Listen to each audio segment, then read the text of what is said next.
이란이 사우디아라비아 미군 기지를 타격한 가운데 미군도 중동에 3,500명 병력을 추가로 배치해 군사적 긴장감이 고조되고 있습니다.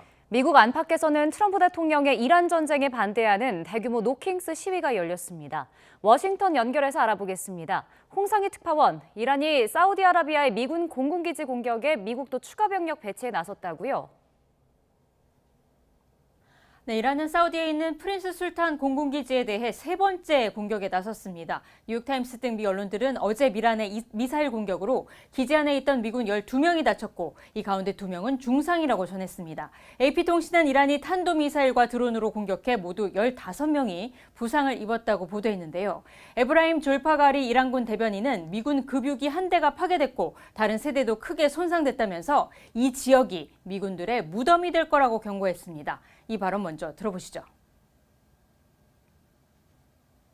تهران و فرماندهان ارتش آمریکا باید به خوبی درک کرده باشند که منطقه به گورستان سربازان آمریکایی تبدیل خواهد شد و راهی جز تسلیم در برابر اراده الهی مردم قهرمان و رزمندگان شجاع اسلام نخواهند داشت. 미군도 해군과 해병대 병력 약 3,500여 명을 중동에 추가 배치하면서 이 군사적 긴장감이 높아지고 있습니다. 미 중부사령부는 강습 상륙함 트리폴리함에 탑승한 미 해군과 해병대 병력이 중동 지역에 어제 도착했다며 수송기와 전투기, 상륙 작전 등 전술 자산을 운용한다고 설명했습니다. 지난달 28일 전쟁이 시작된 이후 오늘까지 11,000개 이상의 목표물을 타격했고 이란 군함 150척 이상도 손상됐다고 덧붙였습니다. 미국과 이란의 대면 협상에 관심이 모였는데요. 관련 움직임이 있습니까? 네, 전쟁 한 달째를 맞아 트럼프 대통령이 확전해서 협상으로 국면 전환을 시도하고 있지만 당장 이란과의 첫 대면 협상이 이뤄질 가능성은 쉽지 않아 보입니다. 스티브 위트코프 중동 특사는 15개 항의 종전안을 이란 측에 전달했다면서 종전을 위한 대화가 이번 주에 있을 거라고 어제 말했는데요. 핵시설 해체와 우라늄 농축 금지, 이란이 보유하고 있는 농축 우라늄을 국제원자력기구에 넘기고 대리 세력을 지원을 금지하고 호르무즈 해협 통행 보장을 골자로 하고 있습니다. 하지만 이란은 이런 요구안을 받아들일 수 없다는 강경한 입장이어서 종전안을 놓고 이견차를 좁히지 못하고 있는 상태입니다. 이에 따라 중재에 나섰던 파키스탄이 이슬람 4개국의 외무장관을 초청해 현지 시간으로 30일 이슬라마드에서 회담을 열 계획인데요. 파키스탄과 사우디아라비아, 튀르키예, 이집트 외무장관이 참여해서 긴장 완화를 위한 방안을 논의할 계획입니다. 뉴욕포스트는 트럼프 대통령이 호르무즈 해협이 다시 개방이 되면 지명을 트럼프 해협이나 아메리카 해협으로 바꾸는 방안을 검토하고 있다고 보도했는데요. 어제 트럼프 대통령은 마이애미에서 열린 투자 행사 연설에서 호르무즈 해협을 트럼프 해협이라고 언급하기도 했습니다. 어제 발언을 들어보시겠습니다. Be great if we could do something, but they have to open it up. They have to open up the Strait of Hormuz.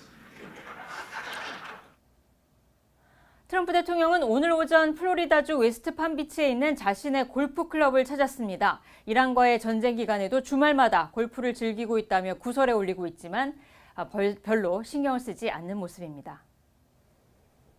네, 그리고 미국 전역과 또 다른 나라에서도 대규모 반트럼프 시위가 열렸다고요?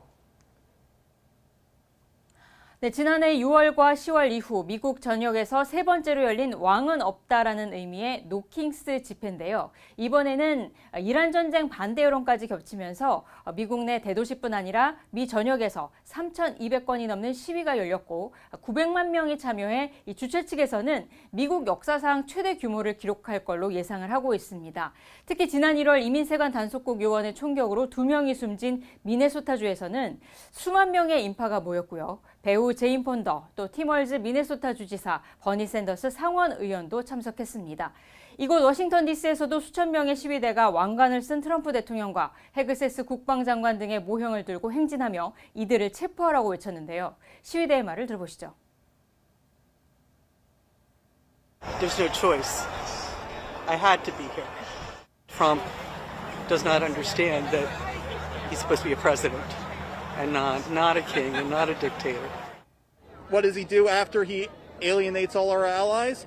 He sets off another war that could lead to World War III. and begs them to help him out once he starts shitting the bed. 또 이탈리아와 프랑스, 독일, 스페인 등 유럽에서도 연대 시위가 열렸습니다. 민주당 지지층뿐 아니라 트럼프 대통령의 강력한 지지층인 마가 내부에서도 이제 여론 악화가 감지되고 있다는 소식인데요. 폴리티코는 지난 25일부터 텍사스주에서 열린 보수정치행동회의 CPEC에서 이란 전쟁에 대해 세대 간 엇갈린 목소리가 나왔다고 보도했습니다. 청년층에서는 전쟁을 하지 않겠다던 대선 공약과 달리 대이란 군사작전으로 이 휘발유 가격과 물가가 오르고 있다며 대통령에 대한 불만이 표출됐다고 전했습니다. 매년 미 보수 진영의 최대 연례 행사인 CPEC에 참석해온 트럼프 대통령은 10년 만에 처음으로 이번 행사에 불참했습니다. 지금까지 워싱턴에서 전해드렸습니다.